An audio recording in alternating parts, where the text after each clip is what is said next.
Is living in Canada better than living in Australia? Well, I cannot categorically answer that question, unfortunately. However, what I can do is tell you what differences I have observed between Melbourne and Calgary.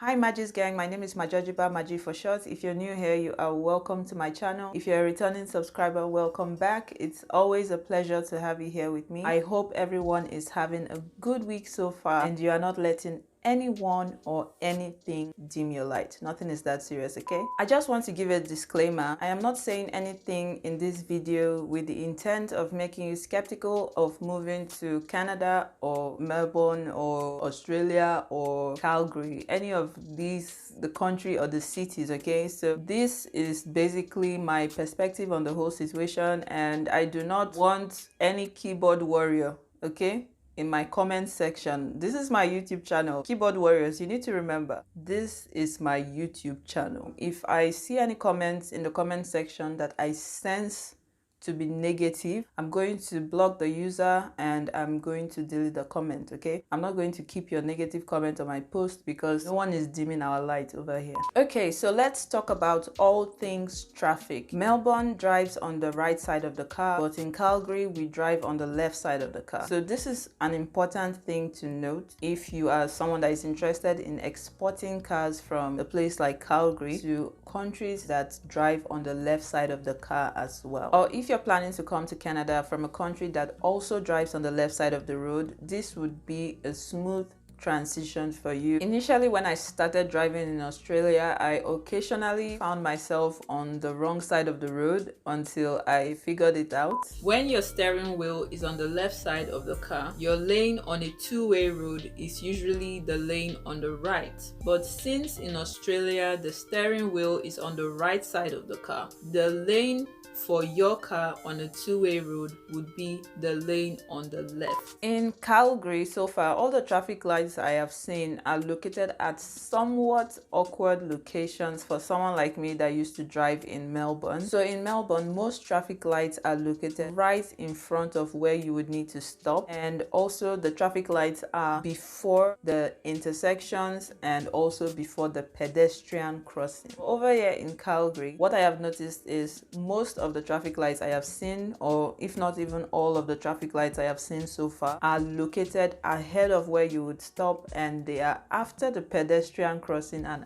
after an intersection. So it's a little bit confusing if you are coming from a country that has their traffic lights right in front of where they would stop, because initially I was a bit confused with the whole thing. One of the times I drove the car of a friend, because as of the time this video is being recorded, I haven't yet decided on the kind of car I want to buy. So when I drove the car of a friend, I actually almost stopped in the intersection, and that would have not been funny at all. Even though road drivers try to be understanding, if the police see me, they could give me a fine or a ticket like they call it here. This is also something very interesting which I've discovered. Unlike Melbourne, in Calgary you can actually turn right on a red traffic light, which is so awkward and cool at the same time. All you need to make sure that you do is you need to give way to any oncoming vehicle. Okay, so let's talk about all things public transport. So the buses in Calgary have this thing which I didn't quite see in Melbourne. I'm not even sure it was in Melbourne.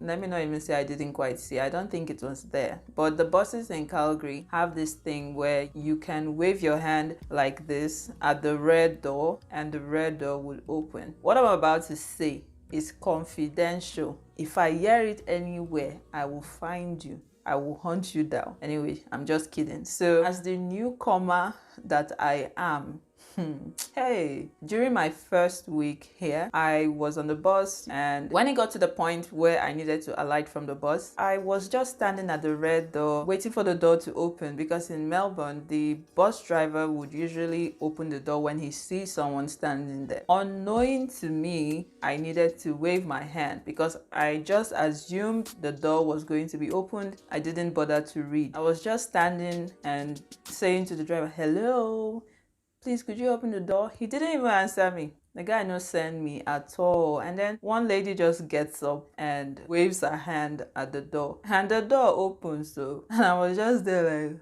oh my God!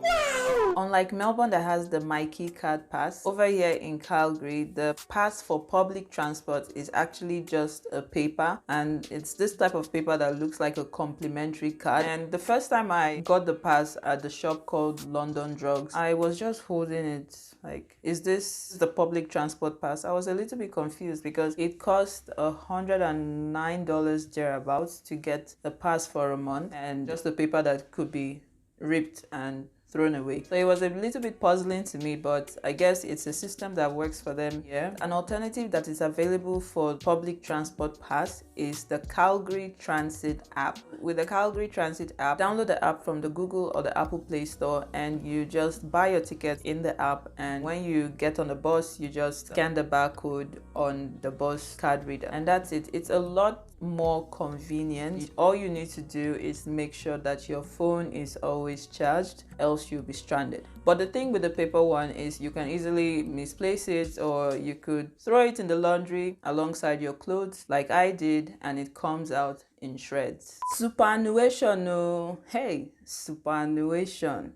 In short, as the saying goes, you don't know what you have until it's gone. Roll the tape, roll the tape. Super is basically money that is set aside for you by your employer during your lifetime as a worker for your retirement. Employers in Calgary are not mandated by the government to pay you any superannuation. So you would need to, or you would most likely have to, set up a registered retirement savings plan, or RRSP. This is what is going to help you secure your future after retirement, basically. I know that all our futures are secure in the hands of God, but it's only wise as humans to also make plans, because faith without works is dead. There are, however, the options available from the government called Old Age Security. That's one. And there's also the Canada Pension Plan, CPP. The Canada Pension Plan is actually taken out of your paycheck, honestly speaking. So it's kind of like you are the one paying yourself. Calgary's sun, or Canada's sun so far that I have experienced, is not particularly after your life the way the sun in Australia can be, or the sun in Melbourne can be. So I know Melbourne, Australia is in the southern hemisphere, blah blah blah and all that, but the sun was different. I mean, I've lived in Ghana, which was quite hot. I'm originally from Nigeria, but the sun here in Calgary is not as hot, because when I arrived it was still summertime, and there was a day I was going out, it got to 33 degrees Celsius, so it didn't feel like 33 degrees Celsius Australian temperature. It was a lot cooler, but what I want to tell you is there is still the possibility of you getting a sunburn even in Calgary in Canada, so always make sure you have sun protection on, and also put on sun protective clothing. As of the time I'm recording this video, it is fall and I haven't experienced the winter yet. The fall temperatures which I have experienced so far in Calgary are between the ranges of 16 degrees to minus 10 degrees Celsius. So far it has also snowed twice, even though people call it slush or whatever. The thing they snow, it was snowing. That is what I know. People say it's not snow, that when the real snow comes I will know. I said okay, no problem. If it's not snow to you, it's snow to me, so let's just leave it at that. Melbourne's winter temperatures are kind of equivalent to Calgary's fall temperatures. I mean, when I was in Melbourne, I recall the winter temperature getting as low as minus 10 degrees. I am not sure if I saw anything cooler than that, but over here in Calgary or in Canada, the winter temperature can get as low as minus 55 degrees Celsius. No joke, that's a real number. If you're considering coming here, if you're considering moving to Canada or Calgary, because I heard the winter is a bit more intense in Alberta, which is the province I'm in, then that's something you need to keep in mind. Unlike Melbourne, Calgary has tax on everything. And when I say everything, I mean beans, greens, potatoes, tomatoes, ham, lamb. I always wanted to do that, but you name it, like just name it, there's tax on everything, even bottled water. And there's also something else which I've noticed in Calgary: import tax. Like when I was in Australia, I used to order things from ASOS and some skincare vendors in Nigeria as well, and I never had a cost to pay any import tax. But coming over here, I placed an order on ASOS for some winter items because they were having some sales, and I also placed an order on Sports Direct, which is a UK outlet store kind of, and I also ordered some things from Nigeria, and these were all on separate occasions with different dispatch companies, and each time I always got a text message telling me that I had import tax to pay to clear my shipment. I also ordered something from France, but I didn't have any import tax on that, so I think maybe they have some agreements with France. I've also ordered from a shop I used to order from when I was in Australia, iHerb. They are based in America, and I think they also clearly have an arrangement with America because I didn't have to pay any import tax. Unlike Melbourne, all the wall sockets I have seen so far in Calgary do not have on and off switches. So you literally need to make sure that whatever is connected to the power supply is actually an appliance that you need. And if you do not need it, do well to disconnect it from the wall. Or if it has an off switch, also switch it off from the off switch. But the best thing obviously would be to disconnect it completely from the wall. The minimum wage in Calgary is slightly lower than the minimum wage in Melbourne. When I left Melbourne, the minimum wage was $19 per hour, 19 Australian dollars per hour. But over here in Calgary, the minimum wage is actually 15 Canadian dollars per hour, which is still lower than 19 Australian dollars per hour. But I know you might be thinking now, if the minimum wage in Calgary is lower than the minimum wage in Melbourne, does that mean that the cost of living in Calgary is also less than the cost of living in Melbourne? Well, the answer to that question is straight up no. But to further elaborate on that, it brings me to my next point. In my opinion, the cost of living in Calgary is slightly higher than the cost of living in Melbourne, partly due to the tax you pay on everything. Also in Melbourne, from my experience, I could easily find a car I liked for 5,000 Australian dollars and under, but over here in Calgary, I haven't been able to find a car I liked for 5,000 Canadian dollars and under. So I'm definitely looking to spend more money on buying a car. Most of the cars 5,000 Canadian dollars and under have either been labeled mechanic special, or they are beginning to have rust around the lower parts of the car, or the mileage is too high, or they are sold by private sellers. And you remember what I said about private sellers. Private sellers are individuals trying to sell off their own personal cars. From my experience and the experience of a few others, I would advise that you choose to buy a car from a car dealer instead of a private seller. Why, you may ask? The answer is simple. Used cars bought from a car dealer are often more reliable than equivalent cars bought from private sellers because the car dealers have their integrity to protect, so they usually would keep their cars in a good condition, and they will also tell you everything you need to know about the car before you buy the car. Of course, there are always a few miscreants even among car dealers, but that's a few and far between. Buying a used car from a private seller, on the other hand, is a 50-50 chance, in the sense that it could be a hit or a miss. Unfortunately, some private sellers are very, very dodgy. When I was going car hunting, there was this Audi A3 I saw on Gumtree Cars. It was listed by a private seller, and I vividly remember that this person put there that everything was fine with the car. So I was excited to go and see the car. It was a bit of a travel to go and see the car because at the time I was living in the northern suburbs and this car was all the way in the eastern suburbs. So my brother actually, because he had got his car before me, he actually had to take me there to see the car and all that good stuff. So on getting there, to my much surprise, the picture of the car online was not what I saw, number one. So this car had one too many dents, which were not particularly stated in the description of the car online. And also, the car drove well, which was okay, but I found that the